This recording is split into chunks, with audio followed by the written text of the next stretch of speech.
Lods, mukhang malalim ang iniisip mo ah. Ano ba yun? Iniisip ko kasi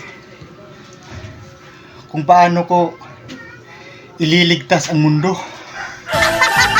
Ano ko umusap dito, ha? Kasi kung to, hindi ko maintindihan eh, ha? Ha?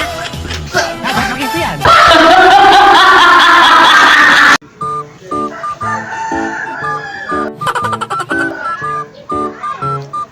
Hi Hans! Tingnan mo yung bag na nabili ko. Ang ganda, di ba? Ano ba yan? Ang pangit mo talaga pumili.